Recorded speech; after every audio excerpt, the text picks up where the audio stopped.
Assalamualaikum warahmatullahi wabarakatuh dan salam sejahtera kepada semua yang sedang melihat video ini. Hari ini topik kita akan bincangkan ialah tanggungjawab dan peranan masyarakat dalam membudayakan budaya yang baik. Apa itu budaya? Kebudayaan sukar ditakrikan kerana budaya merupakan satu bidang yang sangat-sangat luas. Budaya daripada bahasa Sanskrit adalah budaya, iaitu perkataan jamak daripada budi yang bermaksud budi dan akal. Selain itu, dalam bahasa Inggeris pula, definisi Inggeris pula, budaya adalah culture. Culture datang daripada perkataan Latin iaitu colore yang bermaksud mengolah dan mengerjakan. Namun definisi di atas masih lagi belum menunjukkan bahasa sebenar budaya itu. Pengertian umum budaya pula ialah seluruh cara hidup masyarakat atau seluruh aspek pemikiran dan tingkah laku manusia yang telah diwarnakan. Selain itu, daripada satu generasi ke satu generasi yang lain, budaya semakin berubah, namun dia masih lagi perkara yang sama. Menurut Kamus Dewan pula, budaya ialah kebudayaan membawa maksud cara hidup sebuah masyarakat tamadun atau peradaban dan kemajuan. Oleh itu, sekarang cara untuk membudayakan budaya baik, iaitu berkaitan dengan topik kita, boleh dilihat melalui prinsip-prinsip rukun negara yang telah digubal oleh negara kita. Sekarang mari kita masuk pada rukun negara pertama. Okey, seterusnya mari kita masuk ke prinsip yang pertama.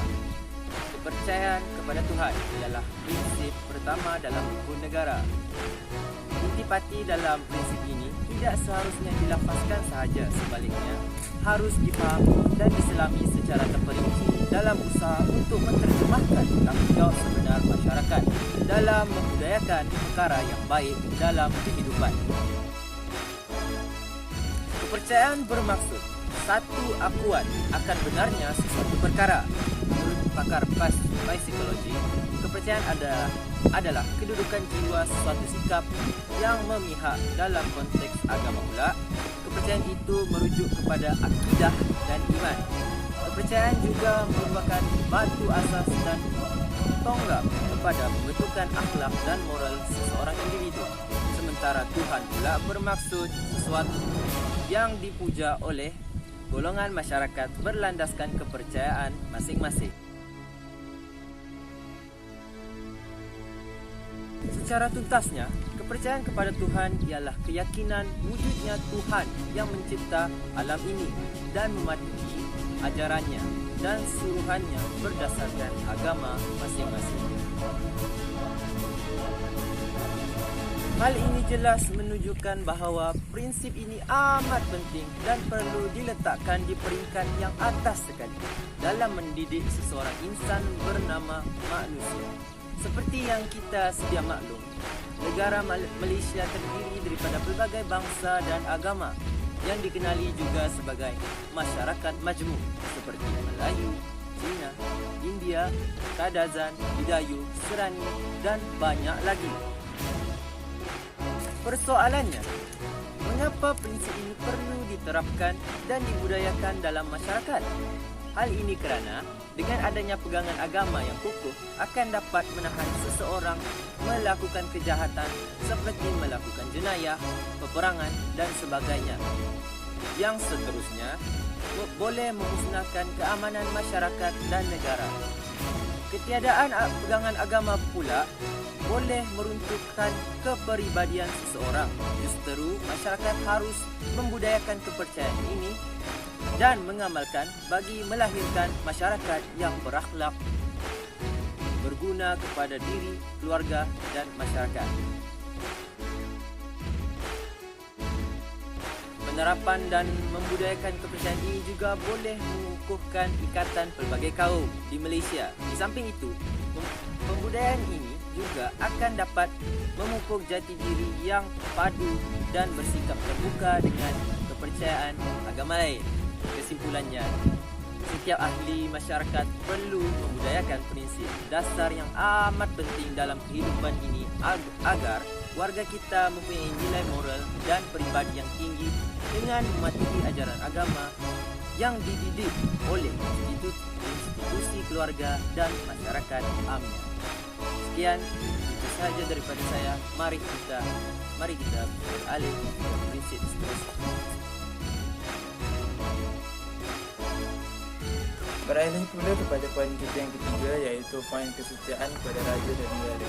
Poin ini sangat penting dan amat diterapkan kepada generasi yang baru, terutamanya generasi remaja, di mana saya ingin menekankan bahawa poin ini sangatlah penting kerana poin yang ini dapat membina generasi kita kepada generasi ulul azmi. Berkait dengan tajuk besar kita, iaitu peranan dan tanggungjawab masyarakat dalam membudayakan budaya yang baik. Budaya yang baik itu apa? Budaya yang baik ialah satu budaya di mana mengamalkan keluhuran budi dan pekerti. Dan kesetiaan kepada raja dan negara merupakan konsep yang amat penting yang perlu diterapkan supaya pengamalan konsep budaya yang murni dan keluhuran budi dapat ditingkatkan. Raja merupakan satu aset yang sangat penting dalam membuat satu pengaruh dalam satu negara itu. Kalau kita tengok daripada zaman dulu lagi, sejak Kesultanan Melayu Melaka, raja merupakan satu pengaruh yang sangat-sangat besar dalam membangunkan satu negara. Akibat daripada mengamalkan konsep ini,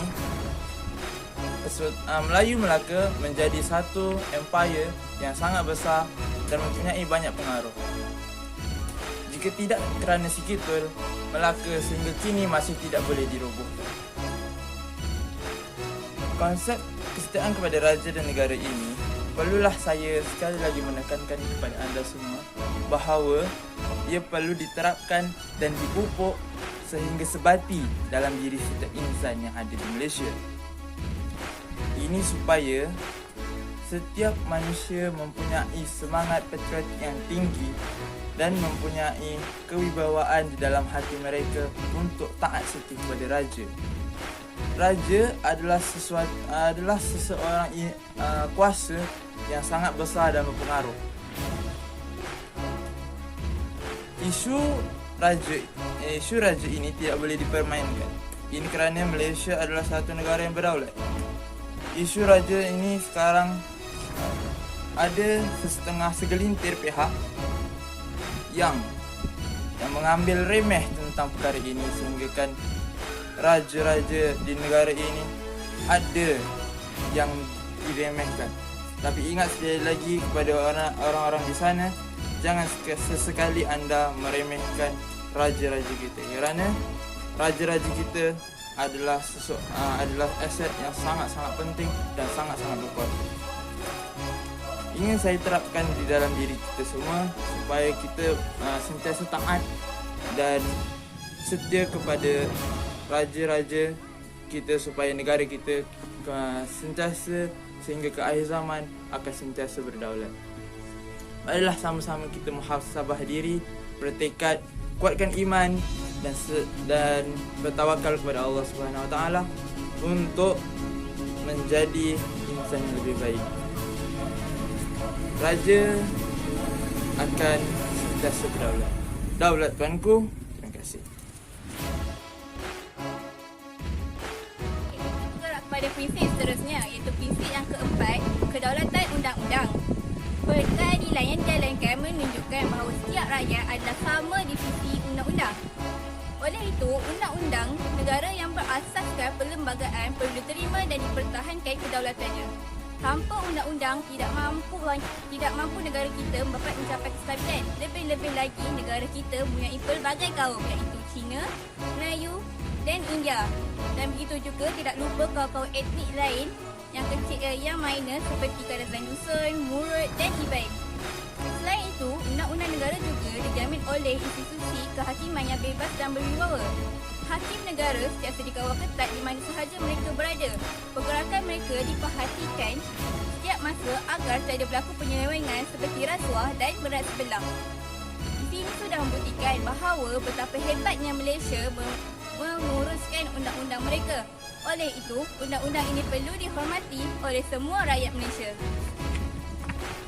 Mengisi kewujudan undang-undang ini, ianya akan mampu menjamin kehidupan anggota masyarakat agar dapat hidup dalam keadaan teratur, selamat tanpa sebarang kekacauan. Hak semua rakyat juga boleh diamalkan dengan bebas asalkan tidak bertentangan dengan perlembagaan negara. Tetapi kita semua perlu ingat bahawa walaupun terdapat hak kebebasan, kita tidak boleh suka hati menggulingkan kerajaan sama ada dengan kekerasan atau dengan cara-cara yang tidak menurut perlembagaan. Jadi siapa yang mahu peristiwa berdarah 13 Mei 1999 untuk berulang lagi? Sudah terlampau banyak nyawa yang terkorban semasa rusuhan tahun ketika itu. Itu saja, sekian daripada saya. Kita bergerak kepada prinsip yang terakhir. Teruskan lagi dengan prinsip hukum negara yang kelima, iaitu kesopanan dan kesusilaan. Bagi saya, peranan dan tanggungjawab dalam membudayakan budaya yang baik ini adalah untuk mengekalkan perpaduan di Malaysia dalam kalangan rakyat yang berbilang kaum, budaya dan agama. Hal ini telah termaktub dalam hukum negara yang kelima. Antara contoh budaya yang baik adalah bekerjasama, hormat menghormati, tolong menolong dan banyak lagi. Tokoh yang paling dikenali rakyat Malaysia pada masa kini ialah Ustaz Abid Lee. Beliau sangat tinggi dengan sifat keprihatinan terhadap orang lain yang telah banyak menolong rakyat Malaysia yang memerlukan tanpa mengira warna kulit, darjat dan kepercayaan. Kita semua tahu bahawa Ustaz Abid Lee merupakan seorang Muslim berbangsa Cina. Namun itu tidak menjadi penghalang untuk beliau menolong bangsa lain yang berada dalam keadaan susah. Saya ada satu video melalui Instagram Ustaz Abid Lee sendiri. Jadi, ini akan menjadikan bukti bahawa Ustaz Abid Lee menolong bangsa lain tanpa mengira darjat dan kepercayaan. Mari kita saksikan video ini. Hadiah ni. Moga sihat selesai. Hari-hari saya bayar. Ya. Minta nasihat baik dalam dunia hidupan. Yelah, Tuhan sayang semua kan. Dia jadikan kita semua kan. Tuhan kira bangsa. Janggut sama, saya pendek sikit lah. Janggut pendek sikit. Abang janggut lagi panjang. Kita mau jatuh hati pada Tuhan. Cinta, rindu pada Tuhan. Terima kasih pada Tuhan. Baik, sayang kita. Bagi kita rezeki. Kita sayang sama dia, dia boleh sayang sama kita. Kasih sayang tanpa bangsa, buat baik kan. Ya, betul. Anjing pun mau sayang, semua binatang sayang. Walaupun sikit takut tak biasa, tapi sayang. Itu ada dulu Nabi cakap ada satu orang pelacur bagi minum anjing. Itu pelacur masuk syurga. Yalah. Sebab dia tolong anjing. Walaupun anjing tak kenal, sebab hati dia baik, dia rendah diri, tak ada hina anjing. Ini pula manusia kan. Yalah. Walau apa bangsa, warna kulit, kita semua sama. Yang membeza tu dekat sini kan. Kita punya keyakinan pada Tuhan dan kasih sayang kita sama manusia kan.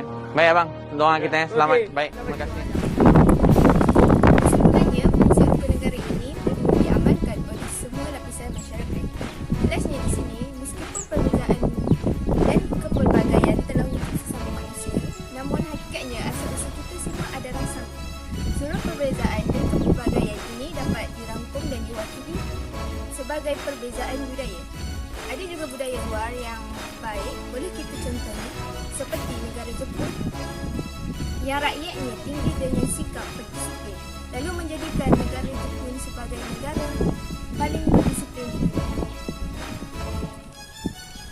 Cabaran untuk mengubah persepsi tingkah laku telah mewujudkan sensitiviti terhadap kesedaran budaya bukanlah perkara yang mudah. Memetik kata-kata bekas Perdana Menteri Malaysia yang ke-6 iaitu Datuk Seri Najib bin Tun Abdul Razak dalam akhbar The Star 7 Disember 2010 menyatakan kepelbagaian budaya yang dimiliki oleh pelbagai lapisan masyarakat di Malaysia bukanlah penghalang untuk kita menikmati kehidupan yang harmoni dalam kalangan masyarakat di Malaysia. Beliau sebaliknya menegaskan bahawa kepelbagaian budaya ini memberikan kekuatan dan meningkatkan imej positif rakyat Malaysia. Namun, pada masa yang sama, kita juga tidak perlu sampai ke tahap menerima budaya bangsa lain sehingga berlaku pelanggaran asas-asas agama. Tetapi apa yang penting ialah wujud kesefahaman antara perbezaan-perbezaan yang ada serta juga berusaha menghormati perbezaan tersebut. Sekian dari video kali ini. Terima kasih.